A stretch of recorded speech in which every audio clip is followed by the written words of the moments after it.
Dear students, welcome back. Welcome, आपका सभी का स्वागत है। आज हम स्पेक्ट्रोस्कोपी पढ़ाते हुए काफी दिन हो गए हैं। आज जो हम पढ़ाएंगे, पहले हम पिछले वीडियो की बात आपको समझा दें। हमने बताया था कितने प्रकार के स्पेक्ट्रम होते हैं और ये बताया था कि आखिर में एटॉमिक स्पेक्ट्रम और मोलिकुलर स्पेक्ट्रम। आज हम पढ़ाने जा रहे हैं आपको मोलिकुलर स्पेक्ट्रम पढ़ा रहे हैं। आणविक स्पेक्ट्रम, आणविक स्पेक्ट्रम जिस प्रकार से एटॉमिक स्पेक्ट्रम एटम द्वारा बनाए जाते हैं, दिए जाते हैं या दर्शाए जाते हैं, उसी प्रकार से आणविक स्पेक्ट्रम अणु द्वारा दर्शाए जाते हैं। और जो एटॉमिक ऑर्बिटल होते हैं, एटॉमिक स्पेक्ट्रम बहुत सरल होते हैं, क्योंकि एटम में केवल एक ही प्रकार की ऊर्जा निहित होती है, वो ट्रांसलेशन एनर्जी। उसमें रोटेशनल और वाइब्रेशन एनर्जी नहीं होती। इसलिए एटॉमिक स्पेक्ट्रम सरल प्रकृति के होते हैं, ये समझ लीजिए। और आणविक स्पेक्ट्रम जटिल कॉम्प्लेक्स होते हैं, क्योंकि उसमें ट्रांसलेशन एनर्जी के साथ साथ वाइब्रेशनल और रोटेशनल एनर्जी भी निहित होती है। तो हम यहां जो आपको बताने जा रहे हैं, आणविक स्पेक्ट्रम बताने जा रहे हैं, जो अणु में जो translation energy, electronic energy, vibration energy, rotation energy, ये सारी एनर्जी निहित होती है। इसलिए उन्हें कह रहे हैं आणविक स्पेक्ट्रम जटिल होता है। बोर्न हीमर सन्निकट ने बताया कि किस प्रकार से आणविक स्पेक्ट्रम की उत्पत्ति होती है और अणु में कौन कौन सी ऊर्जा सम्मिलित है या निहित है। ध्यान दीजिए।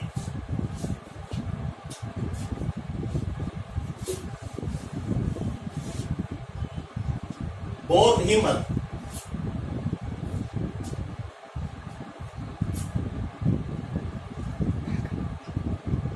अप्रोक्सीमेशन,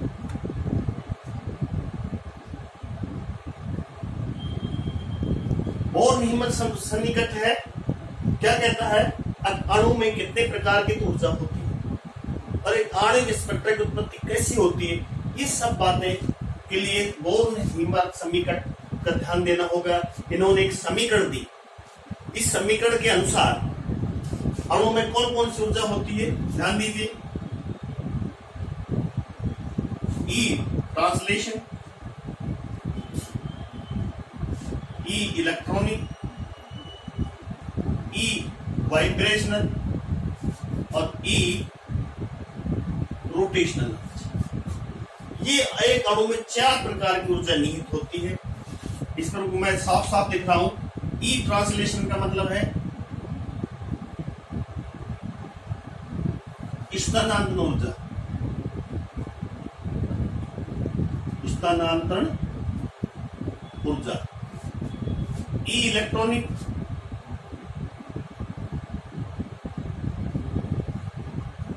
इलेक्ट्रॉनिक ऊर्जा। ई वाइब्रेशन, कंपनीय ऊर्जा। और ई रोटेशनल, घूर्णनीय ऊर्जा। ध्यान दीजिए, किसी अणु में ये 4 प्रकार की ऊर्जा निहित है। क्लियर? जैसा कि किसने बताया, बोर्न हीमर जो अप्रोक्सीमेशन जो समीकरण उसमें दर्शाया गया है 4।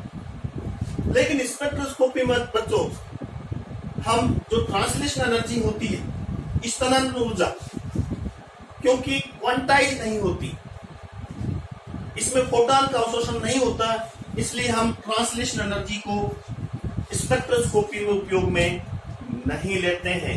इसलिए स्पेक्ट्रोस्कोपी में केवल ही 3 प्रकार की ऊर्जा उपयोगी है। वो है ई इलेक्ट्रॉनिक, ई वाइब्रेशन, ई रोटेशन। ये 3 प्रकार की ऊर्जा है। क्लियर? जिसको हम स्पेक्ट्रोस्कोपी में उपयोगी मानते हैं। इनकी ऊर्जा का क्रम, ऊर्जा का क्रम सबसे ज्यादा इलेक्ट्रॉनिक ऊर्जा, ई वाइब्रेशनल, और फिर सबसे कम रोटेशनल एनर्जी लेवल होते हैं। ये ऊर्जा क्रम होता है। मान लीजिए कोई अणु अपने मूल अवस्था में निम्नतम ऊर्जा स्तर में, तब क्या लिखेंगे? माना अणु की निम्नतम ऊर्जा स्तर में है, तो फिर कैसे लिखेंगे? ई इलेक्ट्रॉनिक, ई वाइब्रेशनल और ई रोटेशनल, ये तीन ऊर्जाएं हैं, ये लोएस्ट एनर्जी लेवल में। अब मान लीजिए अणु की उत्तेजित अवस्था में उच्चतम ऊर्जा स्तर में ऊर्जा क्या होगी? उच्चतम ऊर्जा स्तर, इसको हम क्या लिखेंगे बच्चों? ई डैश लिख देंगे। ई डैश इलेक्ट्रॉनिक, ई डैश वाइब्रेशन और ई डैश रोटेशन। ये लोएस्ट एनर्जी लेवल की ऊर्जा है और ये उच्चतम ऊर्जा स्तर की ऊर्जा है। ई डैश से रिजेक्ट कर देंगे। अब जो ऊर्जा अंतर होगा उन्हें देख लीजिए आप, कितने प्रकार की ऊर्जा है जो बोर्न-हीमर सन्निकट बताता है।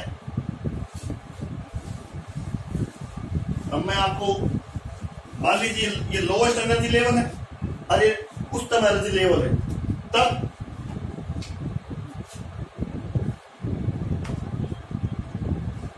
ई डैश माइनस ई किसके बराबर होगा? Del E. इसी तरह से E dash electronic minus E electronic plus, ध्यान दीजिए, E dash vibrational minus E dash, sorry E vibration plus E dash rotational minus E rotational लिख सकते हैं इस तरह से। ऊर्जा अंतर हायर एनर्जी स्टेट में से लोअर एनर्जी स्टेट घटा देंगे, हर एक में ऐसे दर्शाया गया। देखिए इसमें साफ साफ दोनों में अंतर, ऊर्जा अंतर। That we can write del E बराबर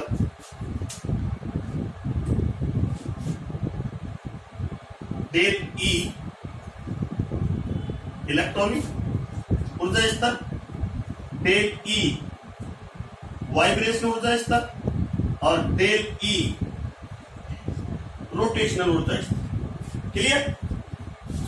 इस प्रकार से ये ऊर्जा अंतर निम्नतम ऊर्जा स्तर में और उच्चतर ऊर्जा स्तर में आता है। इनकी ऊर्जाओं का क्रम,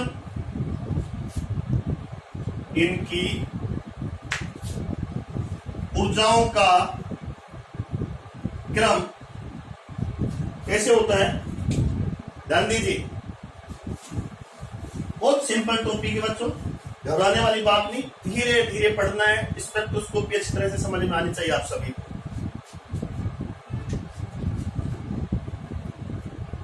डेल ई इलेक्ट्रॉनिक, इसकी सबसे ज्यादा ऊर्जा अंतर होता है। डेल ई वाइब्रेशन और डेल ई रोटेशन, ये इनके ऊर्जा अंतर का क्रम हुआ। इस प्रकार से अणु में जो स्पेक्ट्रोस्कोपी में उपयोगी है ऊर्जाएं, इलेक्ट्रॉनिक ऊर्जा स्तर, वाइब्रेशन ऊर्जा स्तर और रोटेशन एनर्जी ऊर्जा स्तर होते हैं। अब हम इनको थोड़ा संक्षेप में और बताने जाएंगे। आज थोड़ा सा ज्यादा पढ़ा देते हैं, कुछ समस्या हो तो बताना।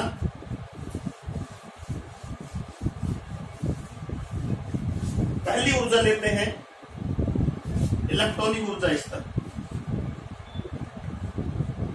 इलेक्ट्रॉनिक ऊर्जा, ये इलेक्ट्रॉनिक ऊर्जा क्या होती है? आप सभी जानते हैं अणु में विभिन्न प्रकार के इलेक्ट्रॉनिक ऊर्जा स्तर होते हैं, जिसमें अणु में इलेक्ट्रॉन विद्यमान होते हैं, जिसके कारण से अणु में इलेक्ट्रॉनिक ऊर्जा होती है। दूसरे हैं वाइब्रेशनल ऊर्जा, कंपनीय ऊर्जा। ये वाइब्रेशनल ऊर्जा कैसे होती है? अणु में जो परमाणु है वो एक दूसरे की सापेक्ष कंपन करते रहते हैं, जिसके कारण से अणु में कंपनीय ऊर्जा नीत होती है। एक द्विपरमाणु अणु की बातें कर रहे हैं। मान लीजिए द्विपरमाणु अणु है,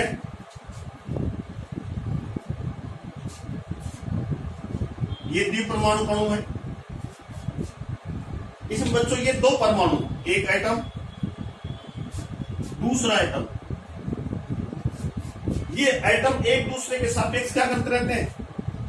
कंपन करते रहते हैं, जिसके कारण से अणु में कंपनीय ऊर्जा होती है। समझ रहे हो? एक दूसरे के सापेक्ष परमाणु में अणु में परमाणु क्या करते रहते हैं? वाइब्रेट होते रहते हैं, जिस कारण अणु में वाइब्रेशन एनर्जी, इलेक्ट्रॉनिक एनर्जी, इस परमाणु के कंपन के कारण से अणु में कंपनी ऊर्जा। और लास्ट जो तीसरी ऊर्जा है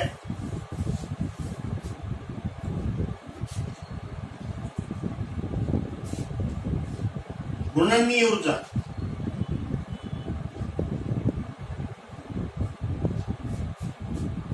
अणु अपने क्या गुरुत्व केंद्र पर क्या कर घूर्णन करता है? अणु क्या करता है? अपने गुरुत्व केंद्र पर घूर्णन करता है, जिसके कारण से उस अणु में घूर्णनीय ऊर्जा होती है। कैसे करता है? एक द्विपरमाणु अणु की बात उदाहरण ले लेते हैं। द्विपरमाणु अणु कैसे घूर्णन करता है? ध्यान दीजिएगा।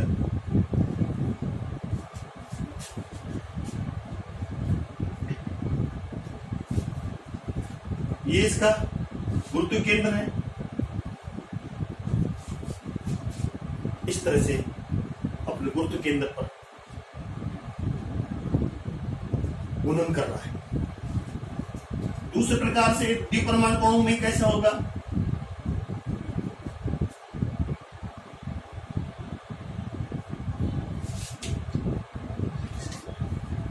ये घूर्णन कर रहा है, अपने अक्ष पर घूर्णन कर रहा है, जिसके कारण से अणु में घूर्णनीय ऊर्जा उत्पन्न होती है। ये हमने द्विपरमाणु अणु की बात में बताया।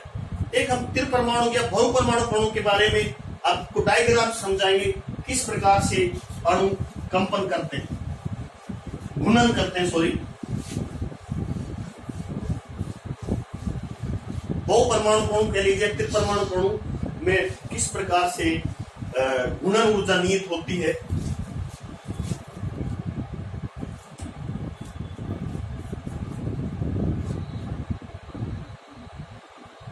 ये त्रिपरमाणु अणु है।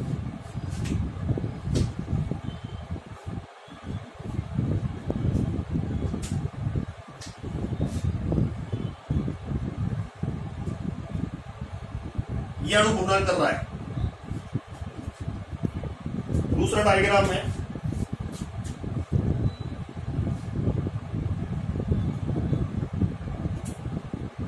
ध्यान दीजिए इधर, बहुत ईजी है।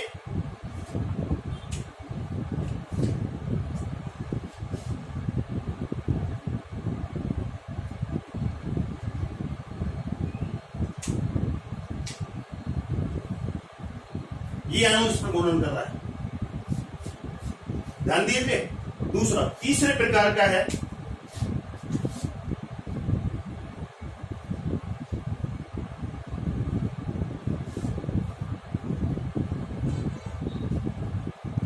ये त्रिपरमाणु अणु है, किस प्रकार से घूर्णन हो रहा है देख लीजिए।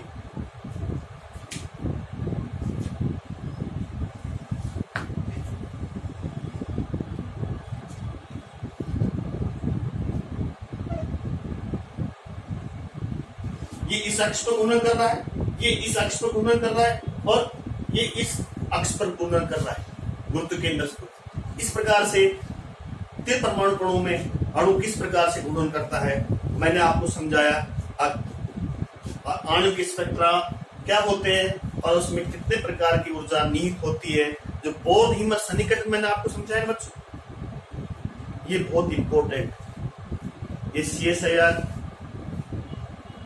नेट में भी आता है, ये गेट में भी आता है, ये IIT में भी आता है, इसलिए इसको बहुत तरह से याद कर लीजिए। बोर हिमस सन्निकट में कौन कौन सी ऊर्जाएं बताई गई। आप मेरे YouTube channel Studyship with Ramnath को सब्सक्राइब कीजिए, शेयर कीजिए और लाइक कीजिए। उन्हें मैं आप कहना चाहता हूँ, कोई समस्या हो तो कमेंट्स बॉक्स में आप डालिए, मैं आपकी बात का जरूर जवाब दूंगा। Thank you very much, best of luck.